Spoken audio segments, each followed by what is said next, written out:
Okay. Hi, Tammy. How are you? Hi, how are you? I'm doing great. Well, I'm glad to hear it. Nice to have you with us. Thank And you. as we were just talking about, you've been doing kind of a marathon of interviews today, Yes, all day long. all day long, and all to promote your book, your new book that's called We Are Here. Is that correct? Yeah. Yep, here it is, Oh, you got it right there. Okay, great. right Oh, there. nice cover. So, it says on your bio that this is a follow up book.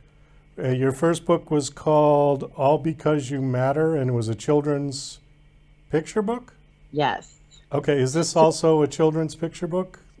they both are, yes, they're connected, but they're part of a series, but you don't necessarily need to have read the first book to step into this current book, We Are Here. The first book was New York Times bestseller. Yes.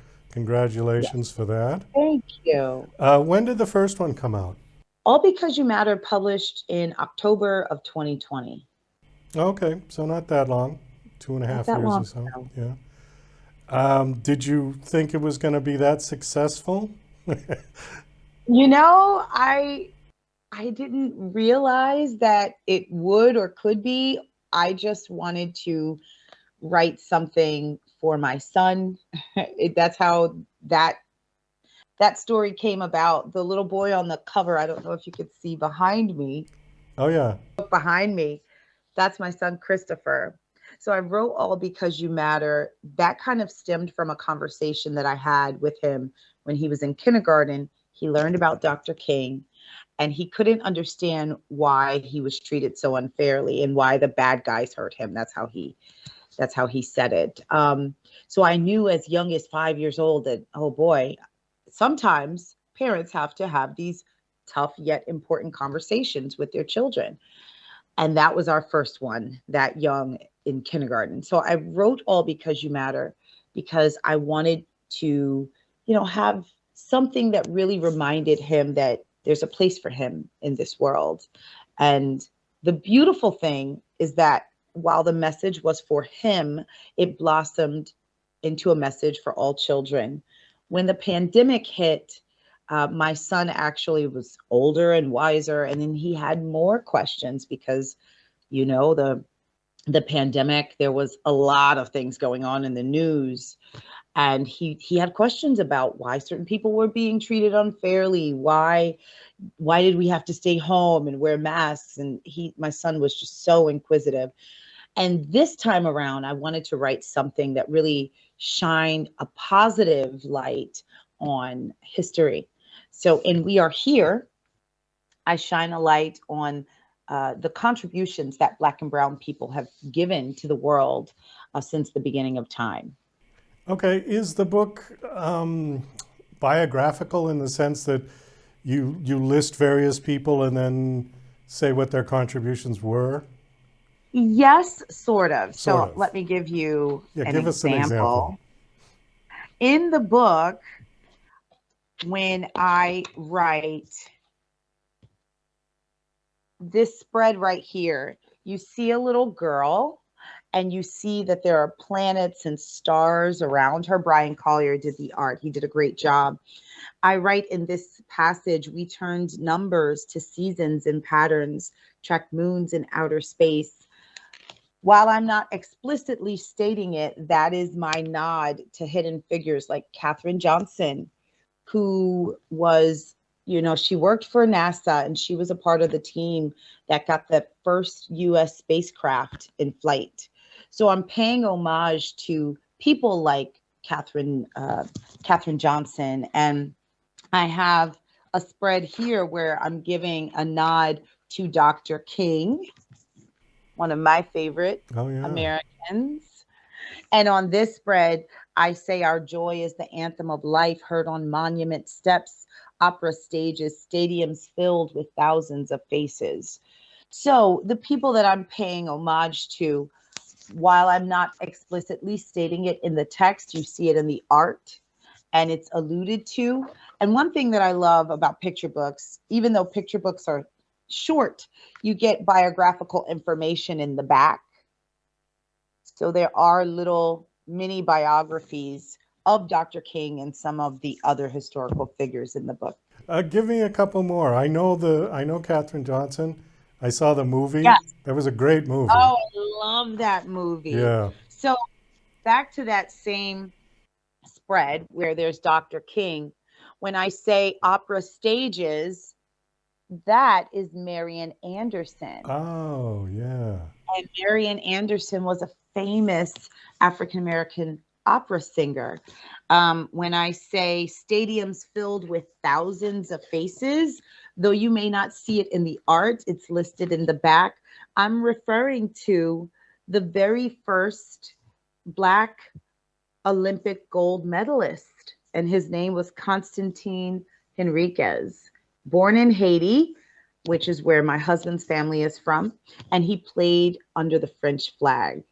So it's really just spotlighting achievements across the globe. That was something that I learned myself when I was writing this book. I was fascinated to learn about Constantine and to learn about hidden figures like Katherine Johnson. Marian Anderson, she was invited by Eleanor Roosevelt, I believe, Yes, to she sing was. to sing on the Lincoln Memorial. Yeah. Exactly, because she had been denied because of, prejudice and segregation. But Eleanor Roosevelt, she knew what talent Marian Anderson had, and she she worked to really make it happen. And that was such a historic moment. Clearly, I wasn't there, but it's something that I read about, and I was fascinated about that part of her legacy. Well, have you seen the film? There's actually a film of her, like a news kind of film.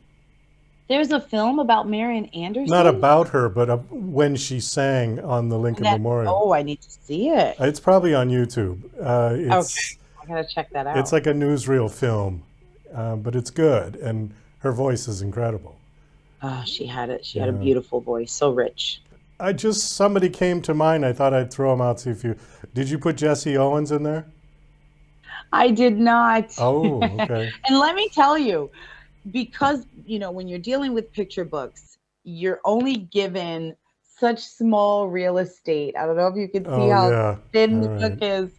I could have gone on and on about, pioneers in Black history, but that's a good one.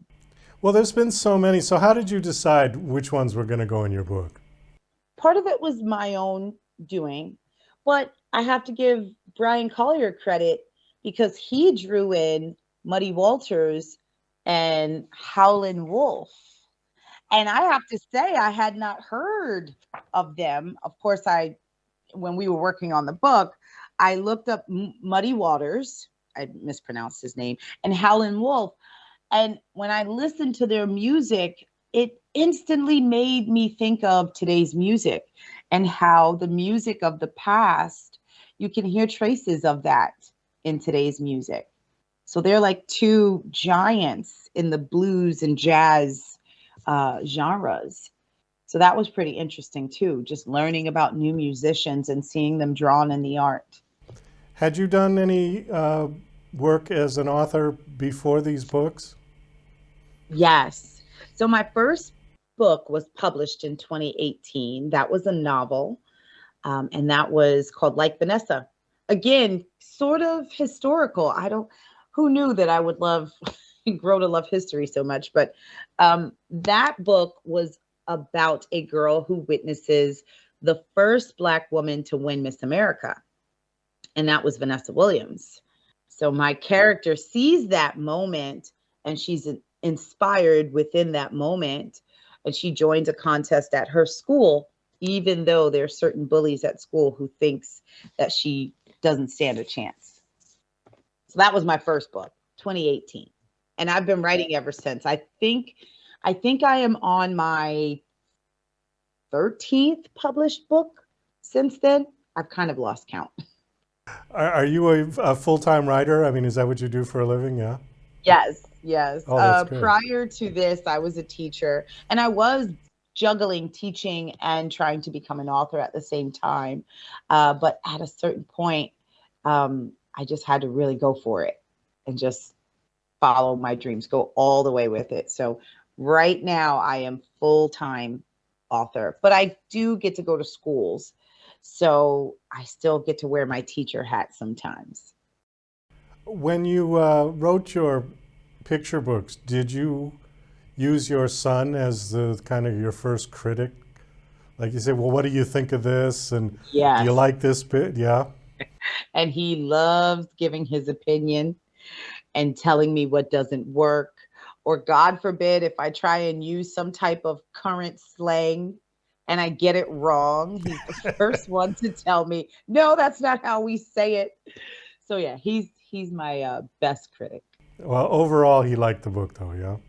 Yes, yes. I mean, when the book published, well, when he was first drawn, because that's him on the cover of the first book, All Because You Matter, he was 8 years old. Bryan did a photo shoot with us. And from those pictures, Bryan did the collage and water paint to draw my son's face. He doesn't look like that anymore. He's about to turn 13. So that's been kind of interesting seeing his chubby cheeks on the cover of a book. And now I'm looking at him with like a little mustache. Puberty hit then, yeah. Yeah, I call it dirt. He Yeah. calls it a mustache. It's just like a little dirt on his top lip. Oh, I did that too. And my father used to laugh at me, you know. He said, you should keep shaving it until it actually grows. And, Right? yeah. So what's any plans for another book? You got anything in the works at the moment? I do. So the first book is All Because You Matter, which you could see behind me. And then there's this one, which just published this week, We Are Here. I have a third book in the series with Bryan Collier. It's entitled United Together. And the process behind that was with All Because You Matter, I wanted to write an affirmation. With We Are Here, this is a celebration of history. And with United Together, it's a proclamation of all people from all backgrounds coming together and moving forward into the future. When you put all three books side by side, it'll make a complete statement. All Because You Matter, We Are Here, United Together. And that book publishes in 2025.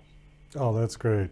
Well, we Thank certainly you. need that book at this point in this country because we seem to Oh, be yes. so divided, at least politically. And Yes. and then after 3 years of COVID, I think everybody's nerves are just kind of frayed at this point, you know? Big time. Yeah.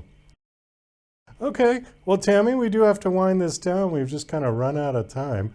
Thank you so much for coming on the show. Do you have a website you want to give out? Absolutely. My website is TamiWrites.com. That's TamiWrites. And you can find me on Instagram at Tami Writes or on Twitter at Tami Writes Stuff. Tami Writes Stuff. Okay. Mhm. Great. Well, thanks again for coming on. It was nice meeting you, and best of luck with your books. I hope they do very Thank well. you.